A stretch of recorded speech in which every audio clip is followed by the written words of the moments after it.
நான் கோவில்பட்டிலிருந்து வந்திருக்கிறேன். கோவில்பட்டியில் முக்கியமான தொழில் வந்து கடலை மிட்டாய் தான். உலக பிரசித்தி பெற்றது.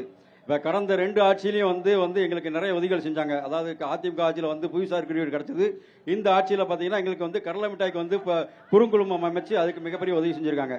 எங்களோட தொழிலாளர்களோட வாழ்க்கை மேம்படுறதுக்கு வந்து நாங்கள் ரொம்ப நாளாக ஒரு கோரிக்கை வைக்கிறோம். அதாவது சத்துணவுல வந்து குழந்தைகளுக்கு வந்து கோவில்பட்டி கடலை மிட்டாய் வேணும் அப்படிங்கிறத கேட்கிறோம். அதை வரக்கூடிய ஆட்சி வந்து நிறைவேற்றி தருமா அப்படிங்கிற ஒரு விஷயம். இன்னொரு சூப்பர். இருங்க ஒரே ஒரு கேள்வி. சத்துணவுல குழந்தைங்களுக்கு கடலை மிட்டாய் வேணும்னு கேட்டிருக்கீங்க. இந்த நிகழ்ச்சி எங்களுக்கு 2 கொண்டு வந்திருக்கலாம்ல நீங்க? சார் அதான் சார் நாங்க சாப்பிட்டு நானும் மேடம் கிட்ட இங்க இருக்கக்கூடிய மத்த 2 நண்பர்கள் கிட்ட ஸ்ட்ராங்கா கேட்டிருப்பேன்ல. ஆமா சார் ருசியா இருக்கு அப்படின்னு சொல்லி. ப்ளீஸ் அவருடைய ஸ்டேட்மெண்ட்ல இருந்து அண்ணா திராவிட முன்னேற்ற கழக ஆட்சியில கடம்பூர் ஆட்சி மூலமா புவியீர்ப்பு குறியீடு வழங்கப்பட்டதுன்னு சொன்னாரு. ஜிஐ ஆனா இரு கட்சியிலுமே ஏற்கனவே இந்த கோரிக்கை தான். இது வந்து இப்ப இல்ல, ஏற்கனவே வந்து பல கோரிக்கைகள் வந்துட்டு இருக்கு. இந்த சத்துணவுல அம்மா தான் சமூக நலத்துறையில இருந்திருக்காங்க. இதை செஞ்சிருக்க முடியும்னு நினைக்கிறேன். இதை செய்யாம விட்டாங்க. ஆனா நாம் தமிழர் கட்சியில இதை உறுதியா செய்வோம். உறுதியா செய்வோம். நன்றி மேடம். உங்க துறைக்கான நேரடி கேள்வி மேடம். அதுக்கு என்ன பாசிபிலிட்டி இருக்கா இல்ல ஏதாவது நீங்களே சொல்லுங்க மேடம், பதில் சொல்லுங்க. உங்க கோரிக்கை முதல்ல உங்களுக்கு வந்துச்சு? அந்த கோரிக்கை ஆமாங்க, கோரிக்கை வச்சிட்டே இருக்கிறாங்க.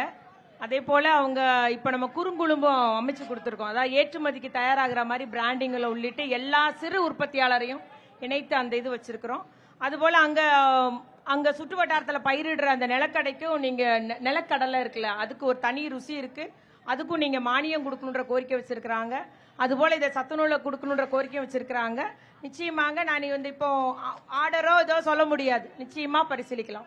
புரியுது மேடம். Okay, thank you. அவ்வளவுதான்ல, வேற என்ன சார் சொல்லுங்க, சீக்கிரம் சொல்லுங்க. அதாவது வந்து தென் தமிழகத்தில் பொறுத்த வரைக்கும் வந்து ஸ்நாக்ஸ் ஸ்வீட்ஸ் எல்லாம் வந்து கோவில்பட்டி பகுதியில் தான் அதிகமாக தயாரிக்கிறாங்க. இப்போ வடக்க பார்த்தா நாக்பூர்ல வந்து நம்கின் தயாரிக்கிறாங்க. பட் வந்து இங்க வந்து அதிகமான ஸ்வீட்ஸ் வந்து தயாரிக்கிறாங்க, ஸ்நாக்ஸும் தயாரிக்கிறாங்க. இப்போ கோவில்பட்டியில் கடலை மிட்டாய்க்கு புவிசார் குறியீடு கிடைச்சிருக்கு. அதே மாதிரி சீவலுக்கும் புவிசார் குறியீடுக்காக விண்ணப்பிச்சிருக்கோம். அப்படிங்கும்போது வந்து இந்த கோவில்பட்டியை வந்து ஸ்நாக் பவுல் ஆஃப் இந்தியா அப்படின்னு சொல்லி தமிழக அரசு வந்து அறிவிச்சிச்சு அப்படின்னா எங்களுக்கு வந்து எக்ஸ்போர்ட் வந்து அதிக அளவுக்கு தொழில் மேம்படுறதுக்கு மிகப்பெரிய ஒரு உதவியா இருக்கும். ஓகே, இந்த கோரிக்கை 3 கட்சியும் கவனிச்சிருக்காங்க. அவங்க வாக்குறுதி கொடுப்பாங்க கண்டிப்பா. அடுத்தது வேகமா டைம் இல்ல சார். இன்னும் 10 நிமிஷம் நிகழ்ச்சி முடிக்கணும்.